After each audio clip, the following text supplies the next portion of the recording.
오늘은 하박국서 말씀을 볼 텐데요. 능동적인 기다림이라는 제목을 가지고 우리 하박국 2장 1절에서 4절까지 말씀 함께 나누도록 하겠습니다. 내가 내 파수하는 곳에 서며 성류에 서리라. 그가 내게 무엇이라 말씀하실는지 기다리고 바라보며 나의 질문에 대하여 어떻게 대답하실는지 보리라 하였더니 여호와께서 내게 대답하여 이르시되 너는 이 묵시를 기록하여 판에 명백히 새기되 달려가면서도 읽을 수 있게 하라. 이 묵시는 정한 때가 있나니 그 종말이 속히 이르겠고 결코 거짓되지 아니하리라. 비록 더딜지라도 기다리라. 지체되지 않고 반드시 응하리라. 함께 읽습니다. 보라, 그의 마음은 교만하며 의인은 그의 믿음으로 말미암아 살리라. 아멘. 일반적으로 이제 선지서는 이스라엘 백성에 대한 하나님의 말씀을 대언하는 역할을 많이 해요. 그런데 이 하박국서의 특징 중에 하나는 뭐냐면 대언하는 말씀이 없습니다. 하박국 개인의 질문에 대하여 하나님이 답하시는 형식으로 구성이 돼 있어요. 이 하박국 시대의 특징은 무엇인가 하면 요시야 왕 때 활동했던 선지자가 바로 하박국입니다. 요시야 왕은 남유다의 여러 왕 중에서도 선한 왕이었고 하나님에게 순종했던, 그리고 우상을 폐하였던 그런 좋은 왕입니다. 근데 이제 문제는 이 요시야가 주변에 강대국하고 대적을 하다가 전쟁에서 죽습니다. 또 남유다는 이미 풍전등화와 같이 됐고, 왜냐하면 북이스라엘의 멸망을 목도했잖아요. 뿐만 아니고 요시야 왕 이후에는 악한 왕들이 등장하고요, 공의와 정의가 없는 그런 남유다의 모습을 보면서 오늘 하박국을 보면 왜 하필 이럴 때 요시야가 죽었을까? 이게 남유다에게 있어서는 고난과 같은 것이었습니다. 늘 우리가 하는 질문과 같지 않습니까? 왜 생겼냐? 그래서 도대체 언제까지 이거 기다려야 되냐? 제가 설교 중에 종종 소개해드리는 신학자 스탠리 하워스, 이분의 책이 있어요. 한나의 아이라는 책이 있는데 그 책 안에 보면 사람들은 내가 그런 질문에 답할 수 있을 거라고 생각한다. 이 고난이 어디서 왔습니까? 왜 옵니까? 언제 끝이 납니까? 이런 질문들이요. 그러나 나는 그런 질문에 어떻게 대답해야 할지 모른다. 오히려 내가 기독교 신학자로서 살아온 지난 세월 동안에 배운 것이 있다면 누구도 그런 질문에 대답을 시도해서는 안 된다는 것이다. 내가 볼 때 그리스도인으로 사는 것은 답 없이 사는 과정을 배우는 것이다. 이렇게 사는 법을 배울 때 그리스도인으로서 사는 것은 너무나 멋진 일이 된다. 신앙은 답을 모른 채 계속 나아가는 법을 배우는 것이다. 그래서 여러분, 믿음이라고 쓰고 모험이라고 있습니다. 믿음은 내 생각대로 착착착 안정된 대로 과정을 지나고 결과를 얻어내는 게 아니고 모험이에요. 앞에 어떤 일이 벌어질지 모릅니다. 우리 삶이, 우리의 신앙이 결국 답을 모른 채 계속 나아가는 법을 배우는 것이다. 여러분들이 만나는 고난,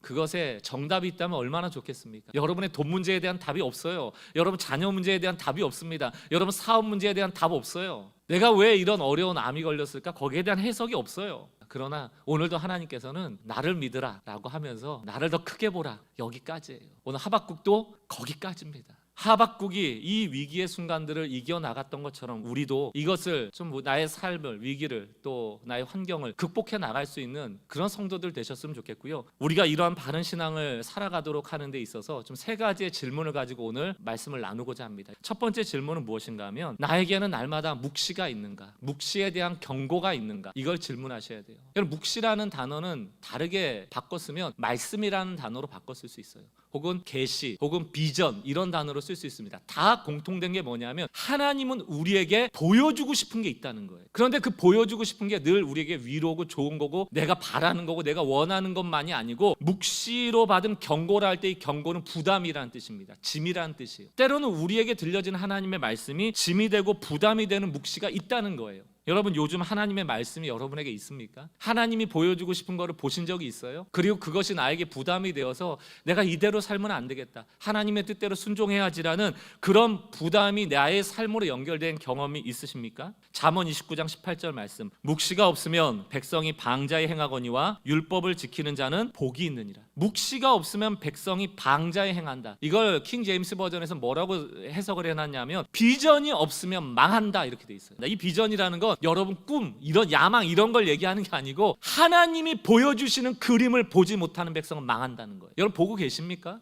왜 우리가 주중에 자꾸 말씀 읽어야 되고 성경을 펴려고 합니까? 말씀이 아니고 어디서 도대체 하나님의 계시와 묵시를 얻습니까? 사무엘상 3장 1절 말씀, 아이 사무엘이 엘리 앞에서 하나님을 섬길 때 여호와의 말씀이 희귀하여 이상이 흔히 보이지 않다. 이 시대가 타락했는지 안 타락했는지를 보려면요, 우리 성도님들, 예수 믿는 그리스도인들이 묵시를 받고 있는가, 말씀을 읽고 있는가, 거기에 반응하고 있는가, 하나님의 말씀에 관심이 있는가를 보면 아는 것이죠. 이 엘리 제사장 시대에는 하나님의 말씀에 관심이 없었기 때문에 하나님이 나타나시지 않습니다. 보여주시지 않습니다. 그리고 그 결과는 예배가 무너지고 그 나라가 무너지고 그 엘리라는 제사장의 가문이 멸망하게 되어지는 결과죠. 그러나 그 이후에 사무엘이라는 기도의 응답으로서 태어난 그 아이가 있지 않습니까? 10절 말씀, 사무엘이 이르되 말씀하옵소서. 주의 종이 듣겠나이다. 이 얘기는 뭡니까? 하나님 보여주시는 것을 보겠습니다. 하나님 들려주신다면 듣겠습니다. 그리고 하나님이 관심 갖는 것에 내가 관심 갖겠습니다. 그리고 내가 순종하겠습니다. 이 모든 내용이 이 사무엘의 고백에 내포되어 있는 거예요. 두 번째, 바른 신앙을 위해서 이런 질문을 하셔야 돼요. 나에게는 오늘도 믿음이 있는가? 여러분, 믿음이 뭡니까? 믿음은 자기 확신은 하고는 달라요. 믿습니다, 믿습니다, 예수 해가지고 막 좀 심적으로 이렇게 자신감이 생겨나게 한다거나 할 수 있다, 해보자, 하면 된다, 이런 마음으로 뭐 격양돼서 막 의지력을 끌어낸다거나 이런 게 아닙니다. 믿음은 하나님이 주신 소망이 있고요, 그 소망을 인내하는 것, 이게 믿음이에요. 하박국에게 왜 이런 일이 또 언제까지라는 질문을 할 때 하나님이 대답하시는 건 두 가지예요. 하나는 인내해라, 하나님은 날 믿어라. 하박국 2장 3절, 이 묵시는 하나님이 하신 이 말씀은 정한 때가 있나니 그 종말이 속히 이르겠고 결코 거짓되지 아니하리라. 무슨 얘기입니까? 그 끝이 반드시 온다. 거짓말 아니다. 비록 너한테 더디게 느껴질지라도 기다리라. 지체되지 않고 반드시 끝은 온다. 여러분, 하나님의 묵시를 듣지 않아요? 말씀을 듣지 않아요? 그러면 우리에게 나오는 반응이 뭐냐면 바로 순종은 안 나와요. 늘 갈등이 나옵니다. 이거 해도 되나? 이거 과연 믿어도 되나? 이거 과연 될까? 왜? 오늘 말씀을 보세요. 정한 때가 있고 종말이 있는데 속히 오겠다. 지체되지 않고 반드시 응하리라. 언제라는 확실한 시간이 있습니까? 이것처럼 모호한 게 어디 있어요? 거기에다가 우리는 어떤 생각이 드냐면, 은혜 받고요, 눈물 쏟고요, 또 하나님이 기도 중에 응답해 주시고 괜찮아, 내가 도울 거야, 너를, 이거 잘 될 거야, 이렇게 음성을 들으면요, 다음 날로 이 문제가 해결되리라 생각을 해요. 그래서 많은 분들이 실망하는 거 아니에요? 분명 음성을 들었는데. 그럴 때 우리가 답답함을 호소하는 것 아닙니까? 그리고 신앙을 잃어버리는 것 아닙니까? 하나님이 약속하신 그 묵시에는 과정이라는 시간, 인내라는 시간이 내포되어 있음을 우리가 놓치기 때문입니다. 하나님께서는 우리를 인도하실 때 인내를 요구하세요. 우리의 신앙이 발효되기 원합니다. 발효, 점점 부푸는 거 있잖아요. 우리 신앙에서요, 인내하는 과정을 통하여 성화되는 것이 너무 중요하기 때문이에요. 우리는 이루어질 결과나 업적이나 성취를 중요하게 여기지만 하나님은 여러분 한 사람 한 사람을 중요하게 여겨요. 여러분 한 사람이 한 사람이 인내를 배우기를 원하세요. 부푸는 발효하는 신앙인들이 되기를 원하세요. 그럼 여러분, 인내한 끝에는 뭐가 기다릴까요? 그 인내를 통하여 우리의 성품의 변화가 일어나요. 내적으로는 강해지고 외적으로는 부드러워지는 거죠. 그것을 성경에서는 온유라고 말합니다. 하나님은 우리가 온유해지기를 원하세요. 온유는 온순한 게 아닙니다. 온유는 굉장히 강한 힘을 가지고 있어요. 하나님의 인내를 통하여 우리를 그렇게 만들어가기를 원하시는 거예요. 여러분 이용해서 하나님 업적 내고 성취를 내고 좋은 결과물 내려는 게 아니고 우리를 다루어 가기를 원하세요. 하박국 2장 4절을 보세요. 보라, 그의 마음은 교만하여 그 속에서 정직하지 못하나 의인은 그의 믿음으로 말미암아 살리라. 이 의인은 믿음으로 말미암아 산다는 게 뭡니까? 믿음이라는 단어는 신실함이라는 단어랑 같은데요, 이 하박국에서는 어떻게 해석할 수 있냐면, 하나님은 반드시 약속을 지키시는 신실한 하나님이심에 대한 나의 신실한 반응을 말하는 거예요. 하나님은 거짓이 없어요. 절대로 약속을 지키시는 분이에요. 그러므로 여기서 믿음을 가지라는 얘기는 뭡니까? 하나님은 바뀌지 않는 신실한 분인데 그 신실한 분이 마지막에 반드시 끝이 있을 거야라는 이 말을 내가 어떻게 믿는다? 신실하게 믿는 거예요. 사랑하는 성도 여러분, 우리는 손바닥 뒤집듯이 신실하지 못한 존재이기 때문에 영적인 오뚜기가 되셔야 돼요. 또 넘어지지만 다시 한번 말씀을 통하여 일어서셔서 하나님의 신실하심에 대해서 신실하게 대응할 수 있는 그런 믿음의 사람 되도록 날마다 일어서셔야 됩니다. 마지막 세 번째입니다. 나에게는 찬양이 있는가? 어떤 상황 속에서 내가 찬양하고 있는가? 끊임없이 불평불만을 쏟아놓던 하박국이 어느 순간 갑자기요, 모두가 바뀌어요.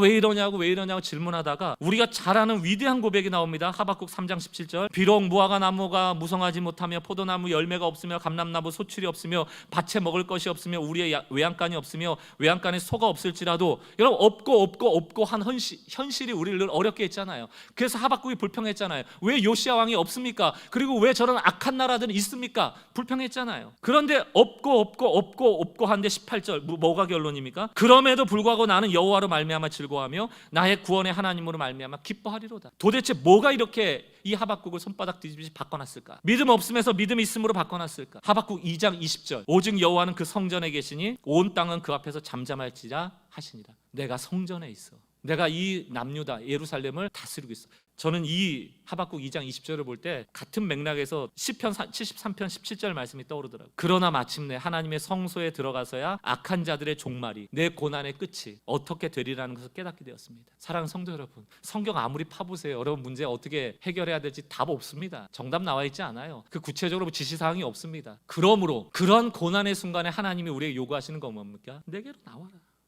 성소에서 하나님을 만날 그때만 비로소 그 종말이 어떻게 될지를 깨닫게 된다는 것, 그리고 인내할 수 있게 되는 겁니다. 그래서 하박국은 이것을 깨달은 다음부터 없지만 나는 여호와로 말미암아 기뻐하겠습니다라고 그 성소에서 고백하게 되는 거예요. 여러분 어떻습니까? 여러분 삶에 찬양이 있습니까? 나는 여호와로 말미암아 기뻐하리라. 내 구원으로 인하여 말미암아 기뻐하리라. 내 발을 사슴과 같이 하여 높은 곳에 다니게 하시는 이를 찬양하리라. 이번 한 주간 하나님의 묵시를 들으세요. 그 인내는 옵션이 아닙니다. 우리 신앙생활에 마땅히 따라오는 것이고, 그렇기 때문에 믿음이 요구되는 거예요. 하나님의 신실하심을 믿고 여러분들 신실하게 반응하시기 바라요. 마지막 세 번째, 그러므로 찬양하십시오. 어떤 상황 속에서도 찬양하십시오. 오늘 설교 제목이 능동적 기다림이에요. 여러분 보세요. 농부가 있어요. 농부는 씨를 뿌립니다. 씨를 뿌리고 다음날 열매를 기대하지 않아요. 맞죠? 씨가 작은 것이 그 흙 속에 들어가 있을 때 농부는 그 씨가 오늘 작다라는 것을 인정하는 것이 농부의 믿음이에요. 만약에 하루 전에 심고 나서 왜 열매가 나오지 않는가 닥달한다면 그건 농부가 아니죠. 지금 무슨 말씀을 드리고 싶습니까? 오늘 우리의 기다림은 당장 내가 원하는 것이 없음으로 인하여 절망할 필요가 없다는 거예요. 씨라는 작은 게 보일지라도, 줄기라는 게 작은 게 보일지라도 오늘로서 그것이 충분하다는 거예요. 그러므로 결국 거둘 좋은 결과물을 기대하되 오늘 그것 때문에 일희일비하지 말고 능동적으로 기다리십시오. 여러분 할 일을 하시면서 기다리세요. 또 오늘로서 충분하다라는 하나님의 격려와 위로를 받으면서 열매의 때가 온다. 이것이 오늘 하박국을 통하여 우리에게 주시는 말씀이라 믿습니다. 오늘 하루를 사십시오. 하나님과 함께 걸어가시길 바라고, 하나님이 내 삶에 일하심을 믿고 그분의 신실하심을 믿고 인내하시고 능동적으로 기다리시는 우리 주의 성도들 되시길 주의 이름으로 축원합니다.